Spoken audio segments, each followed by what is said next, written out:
Jesse Granger for another episode of the Athletic Hockey Show. Reminder to stick with us on YouTube, youtube.com/@theathletic-hockey-show through the end of the women's and men's Olympic tournaments next Sunday. We're going live every night after the games.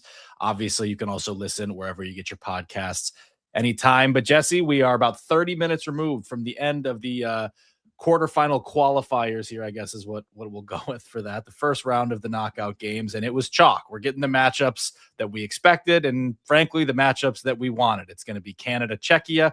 It's going to be Slovakia, Germany. It's going to be Finland, Switzerland, and it's going to be the USA and Sweden. We've had a full slate today. Like, what's your biggest takeaway after the qualifiers? Yeah, it's been a fun day of hockey. It started at 3 a.m. for me when it was very dark out. So it feels like it's been 2 days of hockey, but it's been good. And like you said, in these tournaments, like it's the same thing for like Stanley Cup playoffs. It reminds me of March Madness. You want to see some chaos. Like you want to see some upsets, some crazy games. We haven't really had any of that. Maybe the Finland opener with Slovakia, but now that isn't even looking like an upset. But the downside of having none of the chaos, like you said, is we've got some primetime matchups. These 4 games tomorrow are going to be basically the best 8 countries in the world playing. It's going to be a lot of fun. One of the axioms for March Madness also tends to be that when you get a chalk day, the next day tends to bring some chaos. So that will be interesting to see if it comes through. The thing I'm most interested in is really how the teams that get played today compared to the teams that had a day off. And obviously we expect the teams that had the day off to be the better teams. That's why they are the higher seed. But I also think there's something to be said for rhythm. And the one exception is in goal. And a couple of very interesting decisions that were made. Czechia going with Lukas Dostal, Sweden going with Jacob Markstrom. What do you read into those two decisions, and what, if anything, they tell us about how we're going to see those two teams proceed in net? Yeah, very interesting. With the back-to-back, it makes it's more complicated than just picking your best goalie. I think for sure Czechia was playing their best guy. They were like, this isn't a throwaway game that we can just play the backup goalie. They played their guy. Lukas Dostal's number 1. I would be shocked if he's not in net tomorrow versus Canada. On the other side, it's a lot more interesting because to me, Gustafsson is clearly the number 1 for Sweden above Jacob Markstrom. However, Markstrom has played better than him in this tournament, even though Gustafsson's been better than him all year in the NHL. Markstrom was pretty good today. So I think, like, initially I thought, okay, they're playing Markstrom to set up Gustafsson to play tomorrow. But the way Gustafsson has played, not great in this tournament. And then Markstrom showing up and playing well, I think he gives them something else to think about. I'm not sure who's going to be in the Swedish net tomorrow. But the age with Markstrom would be a factor there. Like with Dostal, you like the idea of the back-to-back a little better because, he's got the young body, quick recovery rate. Like old man Markstrom might have a little tougher time doing 2 in a row. Yeah. 36 years old. He's a spry 36 though. Like he's an athletic guy. He is not one of these like he's 6'6", so he's a big guy, but he is an athletic goalie. This is like him. This is his last Olympics. This is probably the last time he'll ever put this jersey on. Like if you think he's your best chance, I would ignore the back-to-back and just play the guy.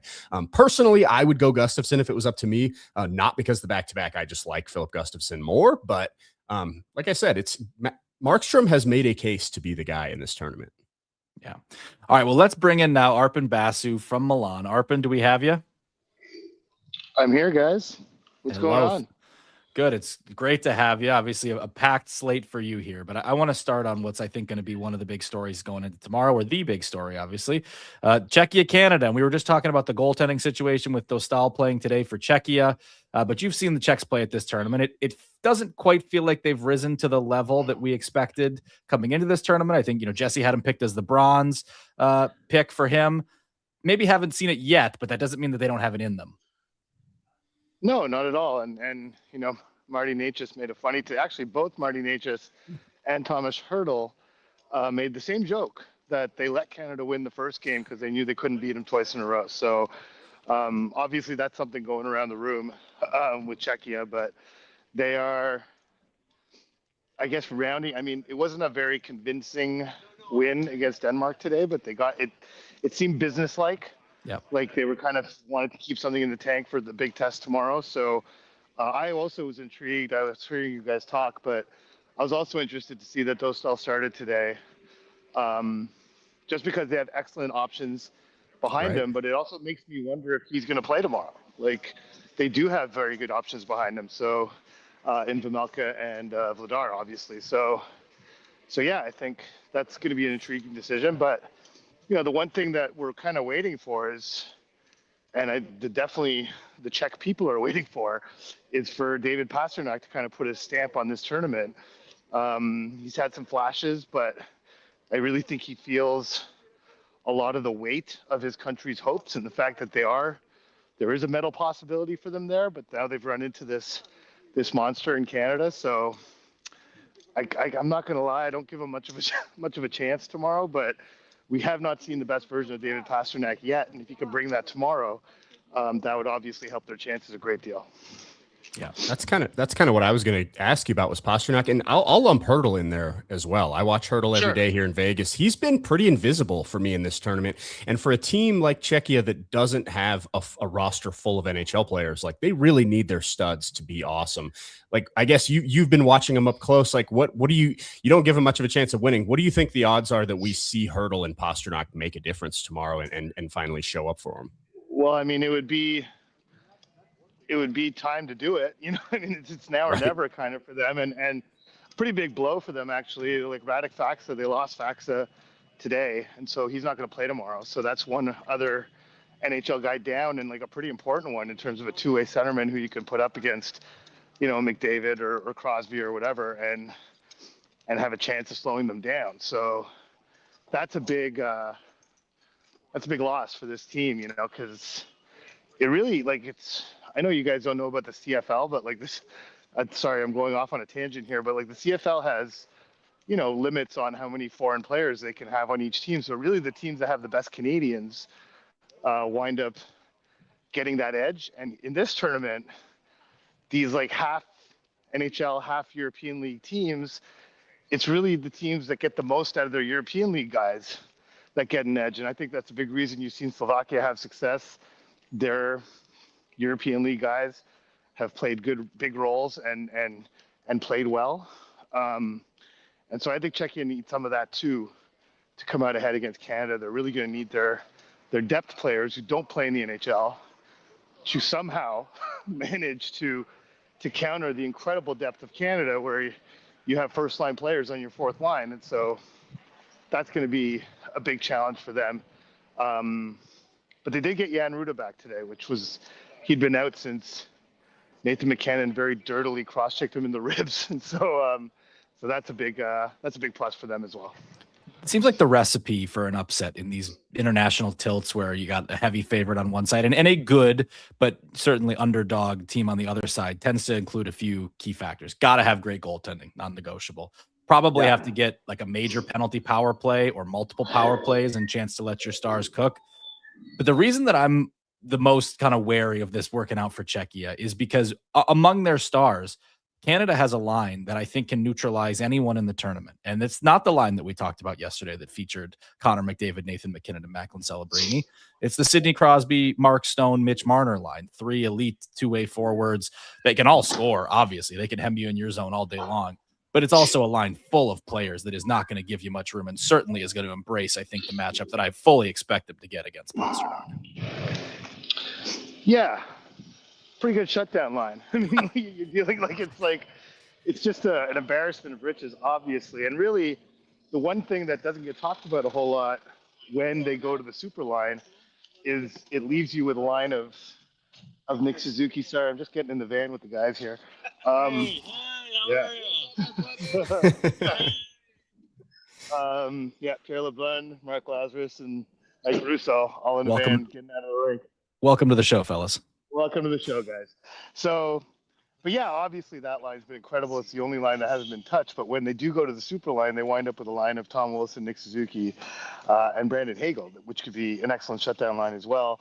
And then the fourth line is obviously excellent too. So, I mean, it's really like, what are we even talking about here? I mean, any line on Canada is going to have no problem against any line on Czechia. But yeah, it's sort of the somewhat sleepy Pastrnak and Hurdle that if they can wake up and they've been getting production out of Natchez. He's been really good in this tournament. So they're going to need their big boys to really rise to the occasion. But as I mentioned, further down the lineup is where they're going to have the most trouble, I think, against Canada.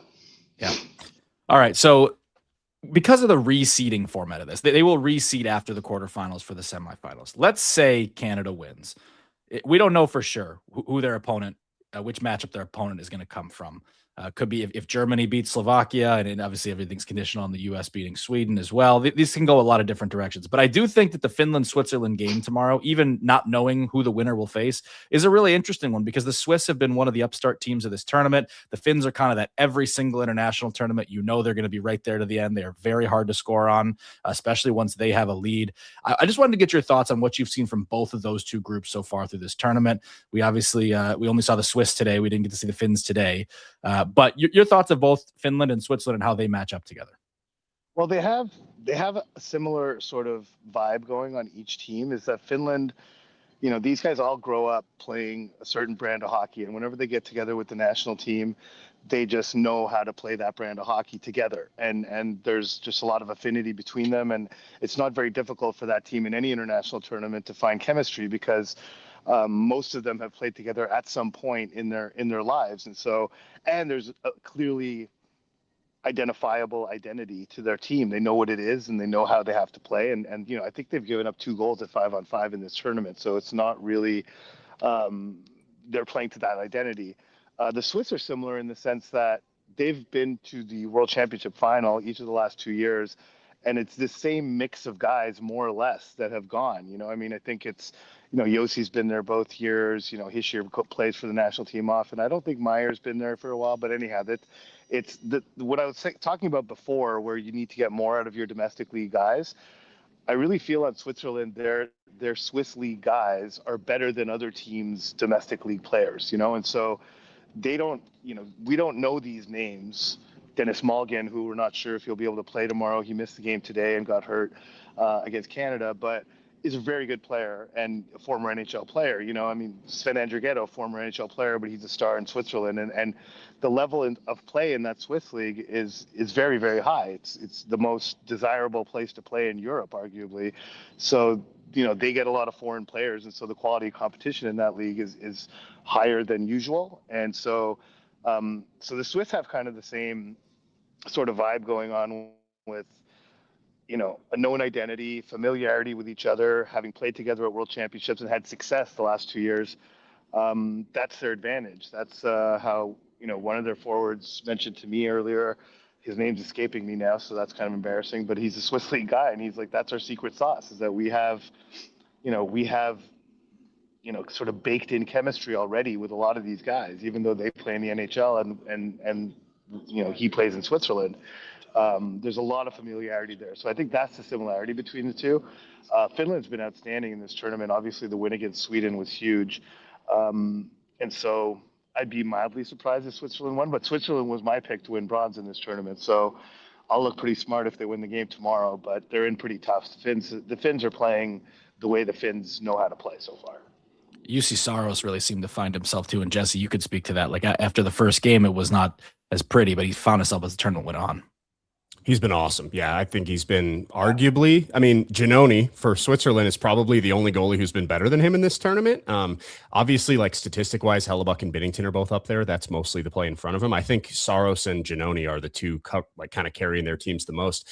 The thing I wanted to ask you, Arpon, was like we were kind of talking about it before you came on in terms of the format with the buys. Do you give any like advantage to the teams that played today? I know these other teams have only had a day off, but they haven't played an elimination game yet, whereas these other teams are coming off of a winner go home game already. Yeah, maybe. It's because it's not just one day off. Some of these teams have had 2 full days off, and Canada skated this morning, didn't skate yesterday, played Sunday, so. Yes, the whole rest versus rhythm argument can go both ways. I don't know who has an advantage. I guess if one of the teams who played today wins tomorrow, we could say that's why. But right. It's really comes down to me, it comes down to the goal. That's the biggest thing. If Sweden marks from tomorrow, like I looked at Philip Gustafsson not even dressing as being maybe a hint that he's going to play tomorrow for Sweden. I don't know if that's the right call or not, but that's what I would kind of gather from that decision. You mentioned Dostal playing. Will he play tomorrow? I don't see why he would when you have such good, capable goaltending behind him. But like you talk about Giannoni, that guy's 38, and like he's an excellent goalie. He's had an excellent tournament. They have played Schmid in the tournament, and he's also played well. So I guess that's an option for them. But it's going to be interesting to see if a goaltender of that age can go back to back. But because it's the Olympics, this is not a back to back in Columbus and Philly. They're not traveling. They're not. There's all the outside reasons why goaltenders can't go back to back in the NHL, which usually have to do with travel. Don't apply here. So we'll see how that works out. But yeah, I don't know I think an argument could be made on both sides. The rest is an advantage. Being in rhythm is an advantage. I don't think there's been enough time off for these teams that got the bye to have rust set in. So I don't know the answer to that. I think everyone's going to mention it as being a reason one way or the other tomorrow. I don't know if there's that much to it when it's just a short tournament. It's the Olympics. Leon Draisaitl was talking about how they'll have a lot of adrenaline tomorrow. I don't think the team that was off today is going to lack adrenaline tomorrow. It's an elimination game at the Olympics. They haven't been at the Olympics in 12 years, so I don't see why one way or the other it's going to be a factor in any of the results tomorrow. All right, so take that narrative off our list. That is great stuff, Arpon. No, it's all good. Thank you for doing that. Tell Laz, Pierre, and Russo they can all take a breath now. We really appreciate you doing this from Milan. Can you believe Laz was quiet this whole time? Upset of the tournament. I didn't say a word this entire want me to jump in segment. Right now? There he is. Yeah. Yeah, there he is. Yeah, he's finally allowed to talk. Yeah, I told him he had to shut up, and he looked at me and sort of cringed, not sure that he'd be able to do it. So, congratulations, Laz. You were quiet for 5 minutes. Well done. And now you get a byline, so that's a win for everybody. There you go, Laz. You get a byline here. All right, guys. Thanks for doing this, Arpon. Yeah, thanks, Arpon. Take care, guys. That was Arpon Basu live from Milan. A lot of good stuff there. He did kill our rest conversation, so that's out the window now. But I think we can proceed without it. And he hit 2 games pretty well. I thought sweet Switzerland, Finland really well hit, and obviously Canada, Czechia. And I do think that this is Canada's game to lose, but you just feel like, and I talked about it going in, like usually after a day where everything goes according to plan, that's when you get some weirdness. And that's not based on any good hockey analysis. That's just having watched a lot of sports tournaments in my life. For sure. The one thing he brought up that I kind of wanted to go into a little further was the Dostal decision, the goaltending decision for Czechia. It's super interesting. Like Arpon has a point where he says, why wouldn't you use your depth? I wrote a big story about how deep the Czech goalies are. Here's my problem with that. So the goalies are Dostal, Vejmelka, and Dan Vladar. Now, Vladar is a career backup. He's been a backup his entire life in the NHL. And it's not like it was a couple years. It's been a while. Now he gets a promotion. He's playing behind Rick Tocchet, who coaches a system that is known for helping goalies put up good numbers. Now, Vladar deserves credit for having the heck of a season he's had. We talked to him. He put in a ton of work this offseason working on his lateral movement. He looks noticeably quicker. I don't want to take away from Vladar. However, he is a career backup who's having a very good year for once. Karel Vejmelka has been a stud for Utah. He's playing more games than basically any goalie in the league not named Andrei Vasilevsky. I think he's tied with Vasilevsky for wins in the NHL. He should be in the Vezina conversation. The problem is they haven't played Vejmelka in this tournament. I was shocked the other day when they went with Vladar in that game because I figured if you're going to have to turn away from Dostal at some point, you want it to be Vejmelka you're turning to. And the fact that he hasn't played a minute of ice time in Milan to suddenly throw him in there against Canada, to me, that's a lot to ask. So if I was Czechia, the reason I was so sure that, or so positive that Dostal is going to be the guy, it's because I don't see them putting Dan Vladar in there. If Vejmelka had played a game, then I could see them turning to him, but I'd be surprised if Dan Vladar is the guy against Team Canada. And I'd also be surprised if they put Vejmelka in for his first action in the Olympics after sitting on the bench for this whole time. So I've been a little confused as the way they've played it. Maybe Vladar is the older guy, so they just kind of cede to him. I'm not exactly sure, but that's kind of how I see Czechia's goalie situation. There's some rhyme there with Sweden too, and Jesper Wallstedt, right? Like if you're anxious about Philip Gustafsson, like Jesper Wallstedt's showing you he can get really, really hot this year. But when you haven't gone to him the whole time, are you telling me you're going to give a guy his first Olympic look in the knockout round? That's a very scary idea. It is. Yeah. So I think it's Dostal with a quick hook, right? Like you go to Dostal, and if he doesn't look right, if he looks tired, then you can go to Vladar then. And I know that's, you go down to Canada and you may never recover. But he's your best card. He's the best card you have to play. He's a better goalie, I think, than anyone on Canada's roster. And you have to play that card, even if he's a little bit tired. He's also built to play against a team that's going to have 40 high danger chances, which is what Canada's going to have. Like Dan Vladar is a big positional goalie. Like I said, he's improved his lateral movement, but he's not the type of goalie that stands on his head and makes 50 saves. Like if you insulate him well, the way the Flyers have this year, he's showing that positionally he can take the net away and there's nothing to shoot at and he can put up good numbers. But just stylistically, Dostal is much more likely to have that like wow game and somehow upset the superpower. Yeah. All right. We'll get to USA Sweden in just a second. I did want to hit Slovakia Germany. I would imagine that based on the way the schedule is distributed out, this is the early game. I don't think it's going to get the high viewing marks, but it could be one of the most interesting games of the tournament, Jesse, because you got the Slovaks. I think the story of pool play was them winning the group. Juraj Slafkovsky having an unbelievable tournament. But you also have a German team that I think toe to toe on paper looks better than Team Slovakia here. And does this become a matchup of the heavyweight stars of your Slafkovsky against your Draisaitl? I don't think Slovakia can go guy to guy like that once you add in Stützle, Moritz, Seider. But it's going to be a great game. And this one, probably the closest, maybe Finland, Switzerland, but the closest to a toss-up on the docket, I would say. Yeah, it's going to be great. To me, that's the one I'm almost the most excited for because I have no idea who's going to win that game. And maybe that's me not giving Slovakia the credit that they deserve to this point. But yeah, I agree with you roster-wise. I'd be interested. I don't know what the odds are on that game. I'd be interested to know who is the favorite in that game. I would guess Slovakia just because they haven't lost a game. And that's kind of how, I don't know. But yeah, it's going to be fascinating. Grubauer has been good. We talked about it going into the tournament, like he's having a career year, but does that translate into this? It has so far. He's looked great. Germany is amongst those secondary teams. Like I think that they can beat anyone. Draisaitl's showing up. It's every time I look at the German game, it's Draisaitl making a play. I mean, he's been phenomenal. So yeah, that's going to be a fun one.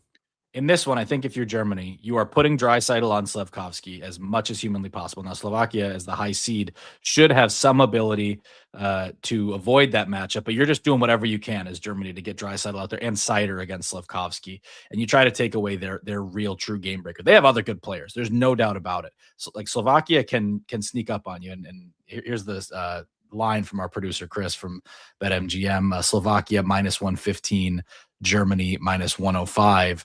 So they're both minus money. Like it's still pretty close to a toss-up, but it is a lean Slovakia there. So that's very interesting. Yeah, I think you're just trying to get your studs. You're going to use Draisaitl and try to take away Slovakia's best player and Seider, and you just trust that you have more guys, your Stützles, your Peterkas, that can find a way. If I'm Germany, I'm matching Draisaitl up with all four of their lines. Sorry, Leon, you're playing 30-something minutes tonight. It's this is our last game of the tournament. If you don't, you're playing all the minutes. Yeah, 100%. And then there's USA Sweden. And I said Canada, Czechia, the story of the day. I think it's kind of the story of the day, but these are equal games. These are both gold favorites, gold silver matchup favorites against the two teams that we picked for the bronze, Czechia and Sweden. I thought Sweden did look better today after a pretty underwhelming pool play. I thought this was the most like the Sweden team I expected to see. I really liked the line of Lucas Raymond, Mika Zibanejad, and I'm blanking here right now. Gabriel Landeskog. It was Landeskog. They had a gorgeous goal.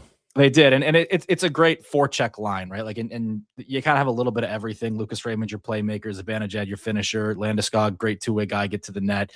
You can do a lot, I think, with that identity, and this was the closest they've looked, I think, to that identity.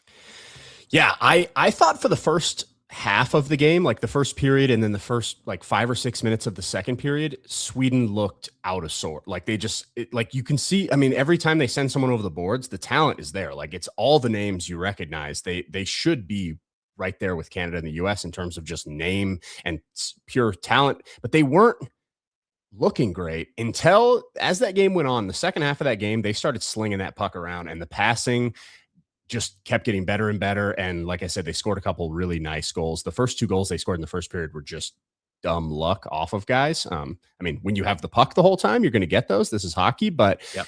I thought they looked a lot better. It seemed like something clicked for them halfway through that game. Now, will it look that way against a much better U.S. team? We'll see. But the thing that's interesting to me about this matchup is the U.S. obviously hasn't been tested yet, really.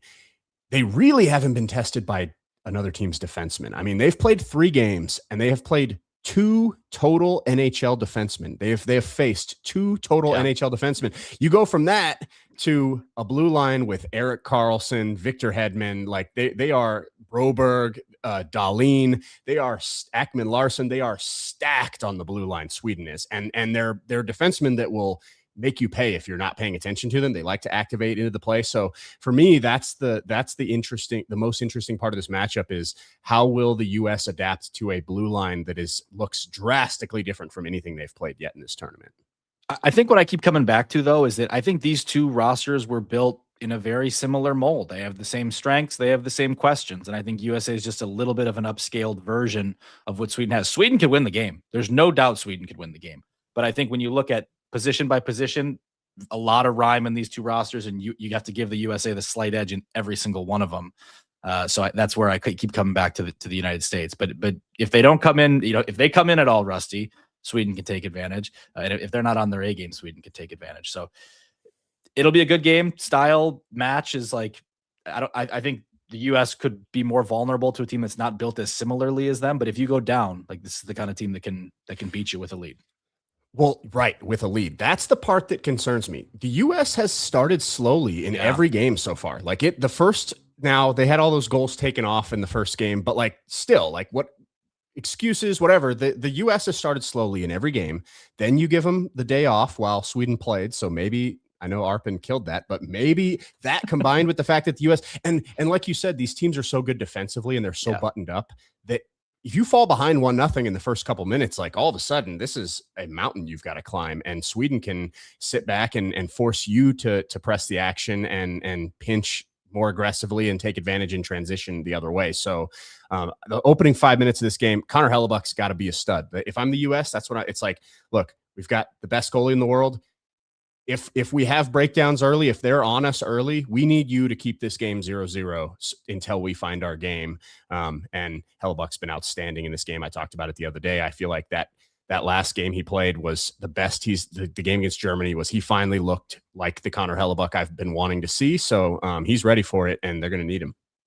It is an outstanding day of hockey on the calendar. I'll give you the times in Eastern time. You can do the math for wherever you live. 6:10 ET is Slovakia, Germany. 10:40 Eastern, Canada, Czechia. 12:10 is Finland, Switzerland. And 3:10 is USA and Sweden. You will be glued to your couch, I hope, able to take it all in. If not, stream it at work. Should be a whole lot of fun all day long. And of course, you'll have Sean with you tomorrow after the action to break it all down. That's going to do it for us. Thanks for listening to this episode of the Athletic Hockey Show. Thanks again to Arpon for joining us from Milan. We'll talk to you soon.